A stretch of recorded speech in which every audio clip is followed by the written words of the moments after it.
everyone, it's Devesh Kumar Pandey, student of Electrical Engineering from NIT Raipur.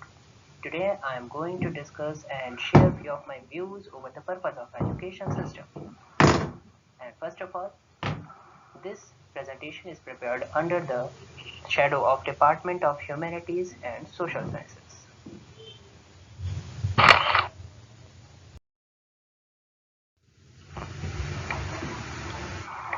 And I also want to express my gratitude towards my professor who guide me throughout this project and make me able to get some good ideas, or rather I would say some great ideas.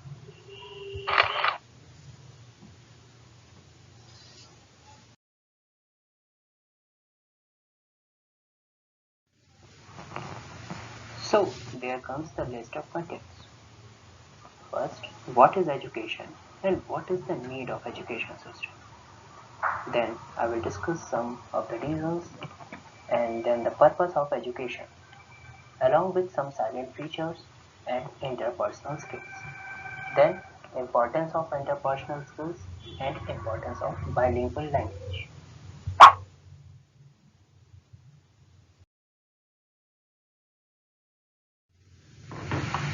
तो अब हम आज पहुंचे हैं अपने पहले slide के ऊपर, व्हाट इज एजुकेशन। अगर आप इसे पढ़ सकते हैं तो आप अपने अध्यापक को जरूर धन्यवाद दीजिए, क्योंकि उन्होंने आपको इसके काबिल बनाया कि कैसे लिखा जाता है, पढ़ा जाता है, दुर्लभ सोचा जा सकता है, क्या गलत है क्या सही है, ये सब कुछ बताने के लिए।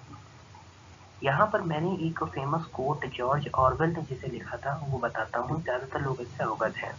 अगर आप अच्छा लिख नहीं सकते तो आप अच्छा सोच नहीं सकते या विचार नहीं कर सकते, और जो अच्छा विचार नहीं कर सकते वह जो है दूसरे उनके लिए सोचेंगे या विचार करेंगे। यह जो एजुकेशन है ये हमेशा एक जैसी ही नहीं रही है, यह हर समय बदलती रही है। इसमें काफ़ी उतार चढ़ाव ट्रांसफॉर्मेशन देखे गए हैं। आगे एक ऐसा चित्र है जिसको कि ट्रांसफॉर्मेशन अच्छे से दिखाया जा सकता है। और आज के जो हम जीवन जी रहे हैं वह एंशिएंट एजुकेशन से बिल्कुल ही अलग है। और पहले वाला एंशिएंट एजुकेशन अपने जीवन जीने के लिए पर्याप्त था, लेकिन आज का जीवन जीने के लिए हमें मॉडर्न एजुकेशन की बहुत ज़रूरत है। इसी के साथ हम आगे बढ़ते हैं।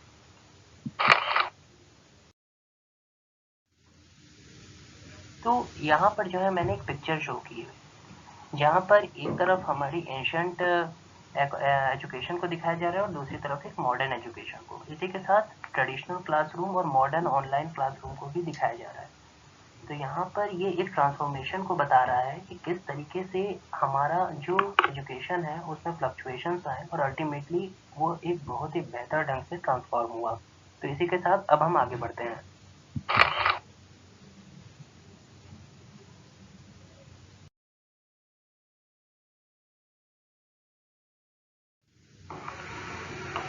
तो अब हम आ चुके हैं अपने एक क्वेश्चन के ऊपर। Do you think attending school and doing assignments is a waste of time? Absolutely not. ऐसा बिल्कुल नहीं है।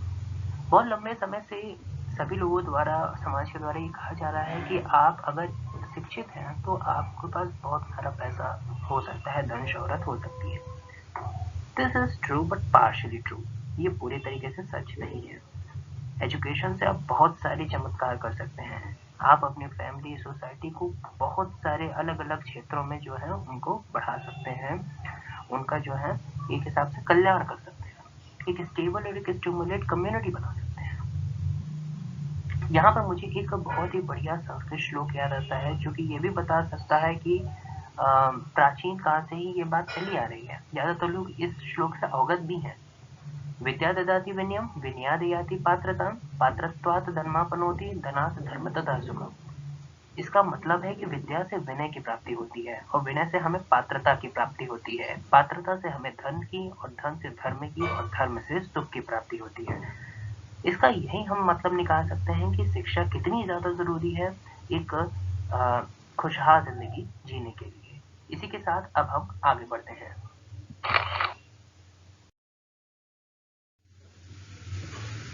So, let's take into account some reasons. हम यहाँ पे कुछ कारणों के बारे में बात करने वाले हैं, जैसे कि education creating more employment and opportunities. ये जो है रोजगार के कई मौके हमें प्रदान करता है। यह हम सभी के अंदर प्रॉब्लम सॉल्विंग स्किल्स को डेवलप करता है, एक आधुनिक समाज बनाने के लिए ये सबको प्रेरित करता है और एक ये आधुनिक समाज बनाता भी है। और सर्वप्रथम और सबसे अच्छी चीज़ यह जो है खुशहाल ज़िंदगी जीने के एक जो है हमें मौका देता है। एक प्रॉस्परस और हैप्पी लाइफ हम एक बढ़िया एजुकेशन से ही पा सकते हैं और यह हमारी अर्थव्यवस्था को भी सुधारता है। इसके बाद हम आगे बढ़ते हैं।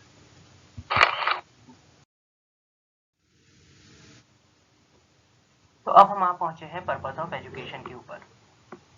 लोग हमेशा कहते हैं कि जो है शिक्षा सिर्फ एक बड़ा व्यक्ति बनने के लिए और ढेर सारा पैसा कमाने के लिए ही आवश्यक होता है, लेकिन ऐसा नहीं है। विद्यार्थियों को यह चीज नहीं सिखानी चाहिए। ये जरूरी है, ये हम जानते हैं, लेकिन पूर्णतः सत्य नहीं है। सिर्फ पैसा कमाने के लिए ही पढ़ाई नहीं की जा सकती है। जैसे कि एक गुड एजुकेशन हमेशा आपको एक खुशहाल जिंदगी जीने के लिए, आपको खुश रहने के लिए जरूरत है आपकी। यह आपकी चेतना को बढ़ाता है। Just elevate your consciousness. ये आप ही का सबसे बेहतरीन वर्जन बनने में आपकी सहायता करता है। Higher state of being of yourself. और जैसा कि बहुत ही लंबे समय से ये कहा भी जाता है, यह जाता आ रहा है कि nothing in this world is always perfect. कोई भी पूरी तरीके से परफेक्ट नहीं होता है। यह चीज आपको कमिटमेंट दिलाता है, ये शिक्षा ही, कि आप हमेशा जो पा चुके हैं वही उसी में आप ना सिमटे रहिए, आगे बढ़िए और आप आगे बढ़ भी सकते हैं। ये मौका आपको शिक्षा ही देता है। इसी के साथ हम आगे बढ़ते हैं।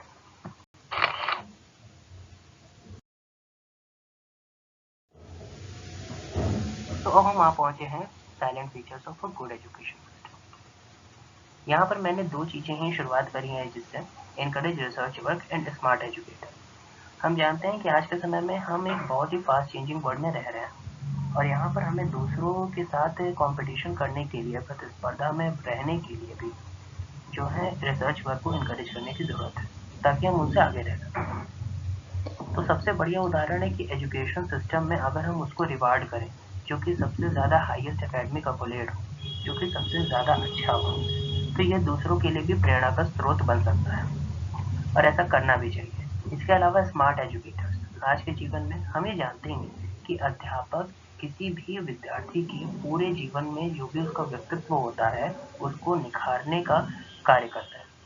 तो आज के डाइवर्सिफाई नेचर में सिर्फ सिंपल एजुकेशन ही इम्पोर्टेंट नहीं है। एक स्मार्ट एजुकेटर कहीं ना कहीं कई अलग अलग आयामों में किसी भी स्टूडेंट को ढाल सकता है। इसी के साथ अब हम आगे बढ़ते हैं।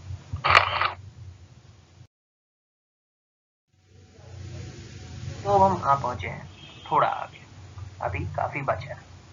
जैसे कि यहाँ पर मैंने जो है 4 और चीज़ों के बारे में बताया जो कि साइलेंट फीचर्स को हमारे बताते हैं, जैसे बेटर कम्युनिकेशन स्किल, को curricular activities, one two one education और टेक्नोलॉजी ट्रेंड। यहाँ पर मैंने टेक्नोलॉजी ट्रेंड्स और वन टू वन एजुकेशन को एक साथ रखने का थोड़ा प्रयास किया है। जैसा कि हम जानते हैं कि हम एक बहुत ही डाइवर्सिफाई नेशन में रह रहे हैं।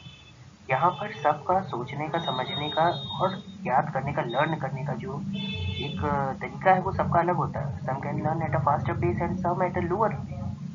तो कहीं ना कहीं दिक्कत तो है, लेकिन अगर सबको जो है एक समान नैया पे रखना है, समान प्लेटफॉर्म पे रखना है, तो हमें जो है टेक्नोलॉजी की हेल्प से हमेशा कर सकते हैं। ये संभव है और ऐसा हो भी रहा है आज के जीवन में। तो अगर हम मैसिव टेक्नोलॉजी का जो है अपने एजुकेशन के इंफ्रास्ट्रक्चर डेवलप करने में यूज़ करें, तो कहीं ना कहीं हम इसका यूज़ कर सकते हैं। और इसके बाद को करिकुलर एक्टिविटीज़। हम जानते हैं कि को करिकुलर एक्टिविटीज़ ज़रूरी होती हैं, लेकिन शायद से पहले ये सब चीज़ें ज़्यादातर बच्चों को अच्छी ना लगे, लेकिन यह बहुत ही एक इमेंस कॉन्फिडेंस उनके अंदर भर देता है। It just boost up the confidence of anyone and also enhance the experience. अगर किसी में ये एबिलिटी बढ़ जाती है और प्रैक्टिकली वो चीज़ों को सोचने की क्षमता रखता है, तो उसमें एक लीडरशिप, एक स्पोर्ट्समैनशिप और एक टीम वर्क की जो है क्वालिटी डेवलप हो जाती है और वो प्रोडक्टिव थिंकर बन जाता है। इसके बाद हमने बेटर कम्युनिकेशन स्किल पे थोड़ा सा समय दिया। बेटर कम्युनिकेशन स्किल एक बहुत ही मिराकुलस क्वालिटी होती है, ये एक चमत्कारी गुण है। इस पर हम थोड़ा आगे और अच्छे से चर्चा करेंगे, क्योंकि ये बहुत ही बड़ी चीज़ है। इसमें हम एडिशनली इंटरपर्सनल स्किल के ऊपर बताएंगे, जो कि एक पर्सन की ओवरऑल बिहेवियर को बताता है और दूसरे के ऊपर वो क्या प्रभाव डालते हैं वो। तो अब हम आगे बढ़ते हैं।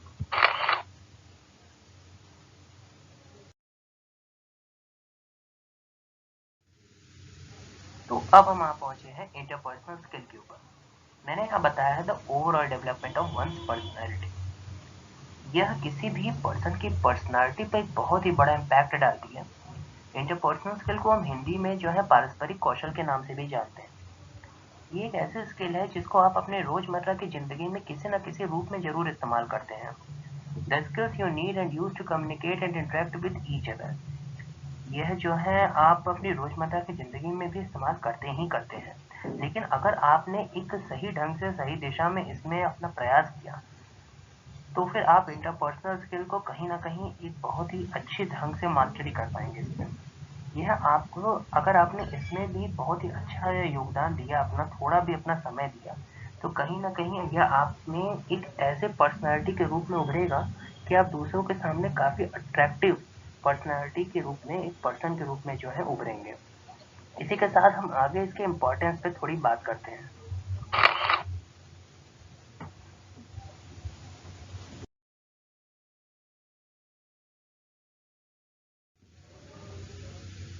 तो अब हम आ पहुंचे हैं इम्पोर्टेंस ऑफ इंटरपर्सनल स्किल्स के ऊपर। यह जो है, जो पारस्परिक कौशल होता है ना, ये उसकी महत्ता को बताता है। सबसे पहली बात, हम में से कोई भी बुलबुले में तो रहता नहीं है। हमें दिन भर अपने घरों पे तो रहना नहीं है, हमें बाहर जाना होता है। और जब हम बाहर जाते हैं और कैसे हम दूसरों से बातचीत करते हैं, संवाद करते हैं, तो ये जो संवाद होता है, ये हम किस तरीके से बहुत ही बढ़िया ढंग से दूसरों के साथ करते हैं ना, वो जो है हमें एक इंटरपर्सनल स्किल ही हमें बताता है। जैसे कि इंटरपर्सनल स्किल का मैं आपको जो है एक अच्छा और एक स्पष्ट उदाहरण बताता हूँ। माने कि आपके दोस्तों के बीच में या आपके परिवार के बीच में किसी प्रकार का मतभेद हो गया हो, किसी बात को लेके, या फिर छोटी छोटी समस्याएं हो गई हो, और अगर वो समय के साथ नहीं सुलझ रही हैं तो फिर वो बहुत ही बड़ी समस्याएं बन जाती हैं। लेकिन अगर आपके पास इंटरपर्सनल स्किल की एबिलिटी है ना, तो आप जो है उन छोटी समस्याओं को बहुत ही बड़ा बिग इश्यू बनने से पहले ही उनको रोक सकते हैं। क्या ये कमाल की बात नहीं है? अगर आप काम काज करते हैं, वर्किंग जो है वर्किंग वूमन है, आप जो है जॉब करते हैं, तो आप अपने बहुत ही प्रभावशाली व्यक्तियों के साथ जो है रोज बातचीत करते हैं, अपने बॉस के साथ बातचीत करते हैं, अपने कलीग्स के साथ बातचीत करते हैं, प्रेजेंटेशन देते हैं। लेकिन अगर आप में ये एबिलिटी हो जाए ना, तो आप बहुत ही ज्यादा आकर्षक व्यक्तित्व के व्यक्ति बन के उभरेंगे। जैसे कि आप दूसरों के सामने, समक्ष एक बहुत ही अलग ढंग से जो है दिख पाएंगे, और दूसरे आपको जो है थोड़े अलग ही नजरिए से आपको देखेंगे। वो आपकी बात को सुनेंगे, आपकी बात को समझेंगे। ज्यादातर लोगों की बातों को बिना सुने ही लोग कह देते हैं, अरे छोड़ो, जाने दो। लेकिन आपकी कम से कम बातों पे वो जो है एक बार ध्यान देंगे, आप एक आकर्षण का केंद्र बन जाएंगे। इसीलिए इंटरपर्सनल स्किल बहुत ही ज्यादा जरूरी है। इसी के साथ हम आगे बढ़ते हैं।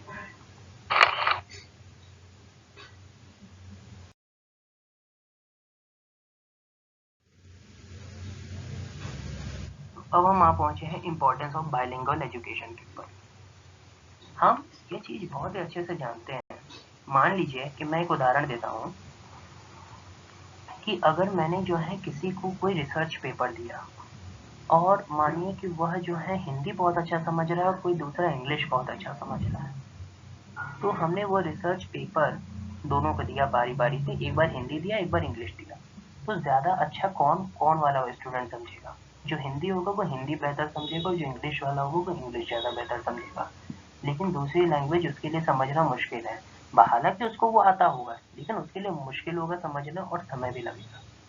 और क्या वो कितनी अच्छे से समझेगा, इसके भी दिक्कत रहेगी। इसी तरीके से अगर ये जो है एक ज़रूरत है, बाइलिंगुअल एजुकेशन, द्विभाषी शिक्षा एक ज़रूरत है। मानिए कि अगर किसी को भी हम उसकी ही भाषा में उसको समझाएं, तो फिर वह उसको कई गुना अच्छे ढंग से समझ में आएगा, बशर्ते कि वह भाषा जो कि उसको नहीं आती। बाइलिंगुअल एजुकेशन एक नेसेसिटी है, लेकिन ये कहीं ना कहीं एक चैलेंज बन सकता है दूसरे बच्चों के लिए। और यह कहीं ना कहीं उनको ग्लोबल वर्कफोर्स के लिए भी तैयार करता है, क्योंकि जब तक वो तैयार नहीं होंगे वो आगे नहीं बढ़ सकते। मैंने यहाँ पे कोड भी लिखा है that understanding a second language often makes it easier to understand your first language as well. एक दूसरा भाषा जो कि आपको आती है हमेशा आपको पहली भाषा को समझने के लिए भी आसान कर देती है, वो आपकी राह आसान कर देती है। So bilingual education is the most effective. ये बहुत ही बढ़िया तरीका है किसी को भी किसी भी तरीके के कॉन्सेप्ट को समझने के लिए और उसको ग्रैस्प करने के लिए। इसी के साथ अब हम अपने प्रेजेंटेशन को समाप्त करते हैं।